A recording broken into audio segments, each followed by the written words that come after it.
So we're here at the workbench, and Yes, I'm with my buddy Dave Farrell, the fashionista of the Texas Insider Fishing Report, and also in charge of the rigs and techniques. Dave, you know, one of the new things is chatterbaits, and guys are using a variety of different types of trailers. Yeah, well, I want to first tell you, everybody, what some people might not know what a chatterbait is. Well, this is the original one. It's made by Z-Man, but they were the first guys to come out with one. There have been bladed baits before, but this was the first one that was called a chatterbait and everything. And you can actually buy these baits and these little blades individually and put them on stuff, from wholesale places now, and put them on any kind of jig you want.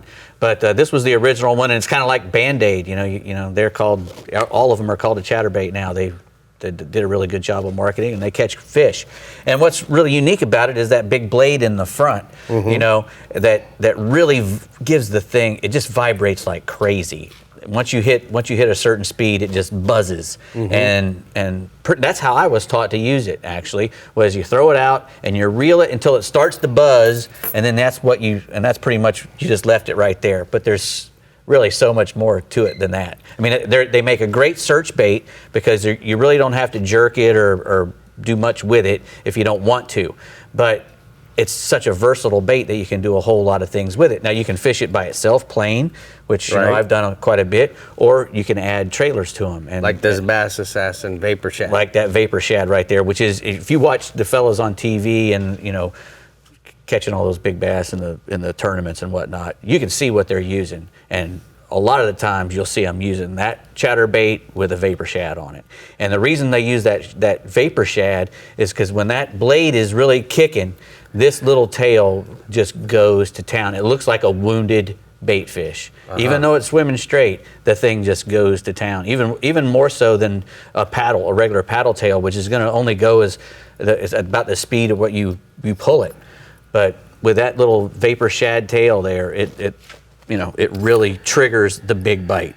You know, they showed up on the redfish scene about somewhere around 2007, 2008, and they were really cool because it was a lot like a spoon, but you could actually reel it much slower. Yeah, well, you've got the spoon action and the jig action with it. You know, plus you don't. You know, a lot of times you don't even have to have the skirt on there. You can have just a jig with the trailer, and with the paddle tail like that, you know, you can reel it slow, you can reel it fast, you can get up on the top. You know, and just by raising and lowering your rod tip and varying your speed, you can cover tons of different kinds of water, and you can get in between, you know, where you have the grass and the surface. You can work that area really good as well. And you know, as far as colors go, in Texas, the watermelon red and green is going to work in the clear water. White always works. Dark purples, you know, I'm always a big fan of purple and blue. Bass can see blue really well. You know, it's a known fact that that's the last color that they can see. So, you know, blue's always good. So, Dave, I noticed that you have over here some spinner baits and a buzz bait frame.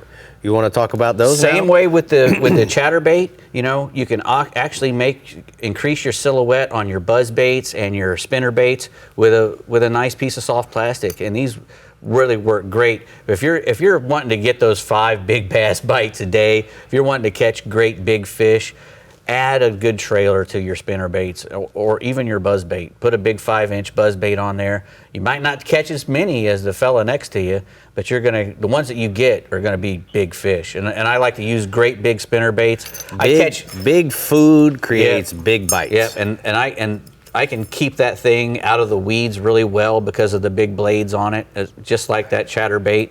You know, I get it up to speed and it's going to float in between the grass on the bottom and the surface.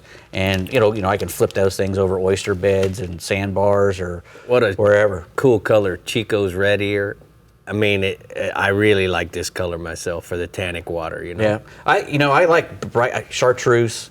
Always works well for me. White, again, because it looks like a bait fish, you know, anytime you use white. And these little bosses, they're really good on I like that little spinner bait and with the shiner or the little boss shiner. The elite shiner or the little boss on there with the paddle tail. That's one of my favorite things to throw as well. All right. Not pull. All right, well.